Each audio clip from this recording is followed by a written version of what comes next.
Muy buenas a todos, mi nombre es Carlos Medina y esta es una presentación de los artículos de la revista Earthquake Spectra para las clases 1 y 2 de la materia Ingeniería Sísmica, que hace parte de la maestría de la Ingeniería Civil para la Pontificia Universidad Javeriana de Cali.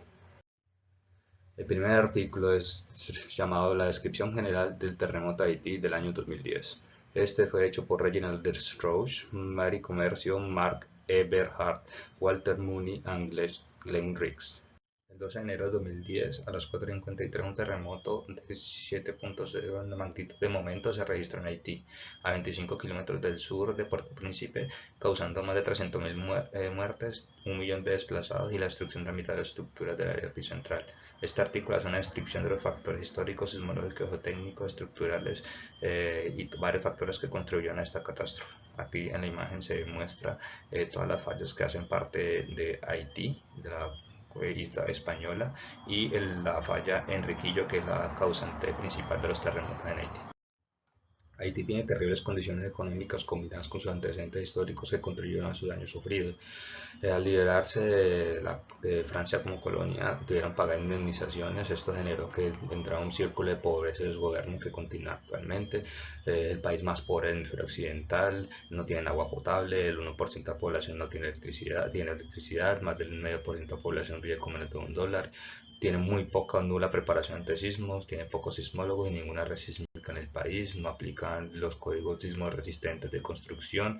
Las universidades no enseñaban diseño sísmico o geología o geociencias. La geología de Haití consiste en rocas ígneas formadas con un arco de islas volcánicas con rocas sedimentarias marinas que se han acumulado por los efectos de la subducción oceánica. Tectónicamente hablando, el terremoto del 2010 ocurrió en las cercanías de la falla de Enriquillo, como se mencionó anteriormente, una falla de deslizamiento que es evidente en los mapas de relieve de Haití. Eh, Sin embargo, estudios detectaron que no solamente fue un deslizamiento, sino que hubo más efectos de falla alrededor de este evento. Históricamente, Haití ha tenido varios terremotos. Han tenido terremotos en 1751, 1770 y 1860. Esto muestra que ha habido una actividad y siempre ha sido por la falla de Enriquillo, que se muestra en rojo, y los sismos que están en color naranja y todas las réplicas que están en color amarillo en la imagen a la derecha. Actualmente no ha tenido tantos movimientos, pero esto solo desde 1964, que fue el establecimiento de la red sísmica global no moderna. El 12 de enero de 2010 a las 4:53, la red sísmica de Estados Unidos localizó a 25 kilómetros de Puerto Príncipe, en la falla de Enriquillo, el terremoto. La profundidad fue de 13 kilómetros. Eh, la ruptura del terremoto fue muy abrupta y aguda. Al sismo principal le siguieron en 20 minutos 12 réplicas de amplitud 6 y 5.7, y a los 8 días hubo una réplica de 5.9. Las costas tienen sedimento orgánico localizados entre marismas y pantanos. Las costas de Puerto Príncipe tienen rellenos artificiales generados por expansiones de la ciudad hacia el oeste. La amplificación del movimiento del suelo generó pues que las aceleraciones fueran, en este caso para estaciones de aluvión, del 1.7 más o menos 0.58, en comparación en una zona de rocadura, y en otras zonas donde hay depósitos cementados, el PGA se amplificó a 2.94 más o menos 0.6, y hubo zonas donde las frecuencias aumentaron hasta 5 veces de varios hertz. El relleno artificial de la zona portuaria de Puerto Príncipe y Carrefour mostró liquefacción, expansión lateral y daños por asentamiento, provocando el colapso del muelle norte. Eh, Se detectó también que el potencial de liquefacción era muy alto. También la amplificación del movimiento de rellenos blandos fue el factor que contribuyó al colapso parcial y los grandes daños sufridos en los muelles norte y sur de Puerto Príncipe. Casi todos los daños graves y colapsos ocurrieron en estructuras construidas sin normas sismorresistentes. Las que fueron construidos con sismoresistencia no les pasó nada, no, los daños fueron menores. De acuerdo al inventario urbano, el 78% son casas de un solo piso, el 14% son casas de varios pisos y el 8% son casas artesanales. En el rural, el 69% son casas de un solo tipo, el 1% son estructuras de varios tipos y el 30% son artesanales. Acá se puede la distribución de los tipos de edificaciones y el porcentaje de las zonas, hablando de las que la característica principal es que casi todas son casas de un solo nivel en las zonas urbanas y tanto en las rurales. Y esto combina, aquí se trata lo combinado también. De acuerdo a la distribución de materiales de muros, para cada tipo de edificación, pues se nota que el mayor uso ha sido los bloques de concreto. Para las casas que son artesanales, pues uso tierra, madera, quizás que un tipo de bareque y otro tipo de materiales. En el colapso del Hospital Turbió, construido en 2008, la estructura de hormigón armada con relleno de mampostería tenía columnas esbeltas y su unión tenía muy poco refuerzo transversal. Para hacer una edificación fundamental, falló muy rápido. Otros edificios no les pasó absolutamente nada. El edificio de la izquierda es un edificio en construcción el cual no le ocurrió nada en el sismo. El edificio Digicel de la derecha, que es de una multinacional, solo tuvo daños estructurales menores, principalmente agrietamientos en las bases de concreto de las columnas. Este edificio fue diseñado con sismoresistencia, tenía columnas grandes, tirantes espaciados y muros acortantes, por lo cual no le ocurrió absolutamente nada en la edificación y se comportó sismoresistentemente bien. Aquí hay varios ejemplos de por qué algunos edificios funcionaban mejor que otros por su baja masa. En el edificio a la derecha se muestra que la estructura de concreto se cayó y la estructura de madera no se cayó. Y la iglesia del edificio B tenía una cubierta muy ligera que causó que no se cayera. Los puentes de una sola luz no sufrieron daños. Los puentes de varias luces sufrieron daños en los soportes intermedios, pero fueron relativamente leves. Eh, Hubo pocas roturas de tuberías, pero los canales de drenaje quedaron bloqueados por escombro y basura. Eh, para hacer comunicaciones hubo daños de colapso de edificios, antenas, varios edificios se cayeron y el 20% de la red quedó irreparable. 500.000 personas se fueron desplazadas por Puerto Príncipe a otras provincias, se montaron campamentos de transición para que los desplazados volvieran a sus hogares. La falta general de seguridad alimentaria, saneamiento, fuentes de agua, empleo, educación, etcétera, pues hizo que esta situación se empeorara y que aún esas consecuencias se estén viviendo actualmente en Haití. Este terremoto fue el peor desastre en la historia de Haití. Hubo factores claves para el colapso de edificaciones como factores de sitio en alguna zona, la geología existente, la construcción de edificaciones sin seguir los métodos de diseño sismo resistente, el peso de muchas edificaciones, entre otros. La importancia de que existan red sísmica en el país, tener un mapa de repelismo sísmico, tener código sismo resistente aplicado a todas las edificaciones se vuelve vital para salvar vidas. El artículo 12 trata las estadísticas de intensidad y daños de terremoto el 19 de septiembre de 2017 en México, la influencia del piso blando y la asimetría de las esquinas en los daños reportados durante el sismo. Este fue hecho por Eduardo Reynoso, Pablo Quinde, Luis Buendía y Salvador Ramos. El 19 de septiembre del 2017, un terremoto ubicado a 120 kilómetros de la Ciudad de México causó 0 daños a esta ciudad. Solo en México se derrumbaron 39 edificios, 42 parcialmente y 800 con daños, pero edificaciones alrededor de estos no sufrieron daños. O sea que hubo factores de sitio. Este trabajo muestra que las patologías estructurales son factores críticos que determinan el comportamiento sísmico.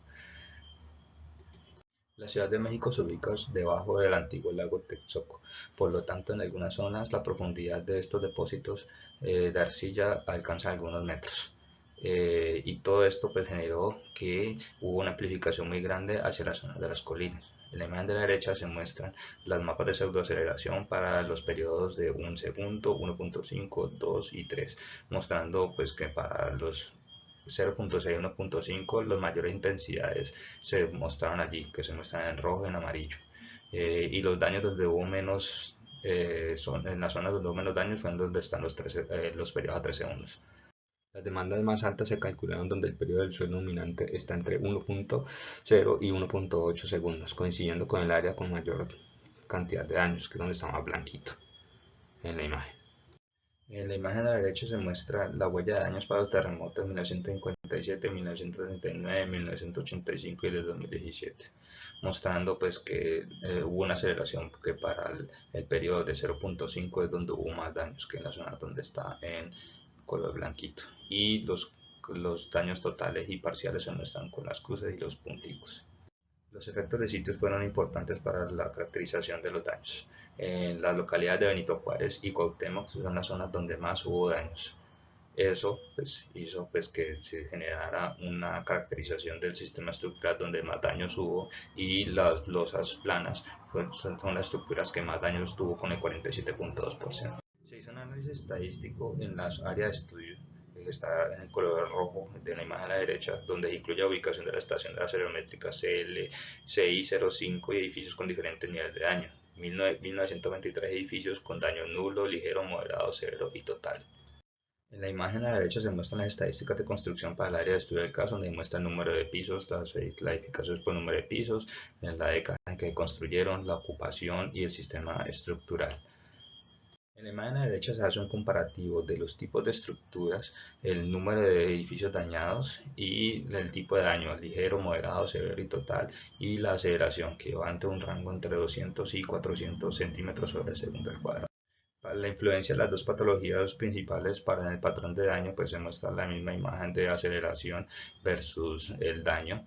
Se muestran el número de patologías por cada edificación, se muestra ligera, moderado, severo y total, y el mismo rango de aceleración donde se encontraba la mayor cantidad de daños. Una de las patologías principales donde se generan las mayores destrucciones de edificaciones se llama simetría de las esquinas, que es cuando hay una variación de resistencia y rigidez alrededor del perímetro y el centro de la masa no coincide con el centro de resistencia. Esto genera una fuerza de torsión que hace que el edificio gire alrededor del centro de resistencia. La segunda patología se llama efecto de piso blando, que eso ocurre cuando las paredes no pueden ser continuas a lo largo de la altura de edificación, por la cual, por razones arquitectónicas funcionales, se crea un piso blando. En la imagen se muestra cómo existe una patología donde se ven unas rótulas plásticas generadas por el cambio de rigidez entre lo que venían de los pisos últimos hasta el primer nivel.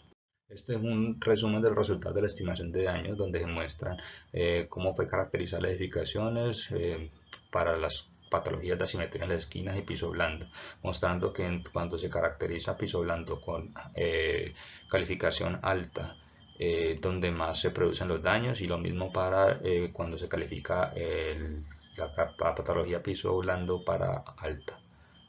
Cuando hay combinación de ambas patologías, pues la calificación del daño es mucho mayor.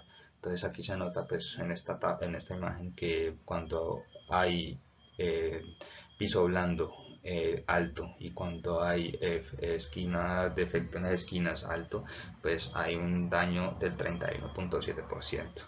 Eso significa que casi uno de cada tres edificios sufrió daños totales y tenían un alto efecto del primer piso blando y un alto efecto en esquina. Estas estadísticas muestran claramente que cualquier estrategia de mitigación debe considerar la solución radical de estas dos patologías. Los efectos de sitio por el hecho del lago del Texcoco y su amplificación en la aceleración fue un factor importante en el terremoto de 2017, pero esto no describe la totalidad de los daños producidos en edificaciones, por lo cual se abordó en este artículo de manera estadística, describiendo los daños y las patologías de los mismos. El efecto de asimetría en esquina y piso blando son las patologías que más daños causaron a los edificios del terremoto de 2017. Estas patologías en la zona identificada deben ser mitigadas para evitar que los próximos terremotos generen daños y se puedan salvar vidas. Y con esto finalizo el video. Muchas gracias por su atención y si te gustó el video dale like.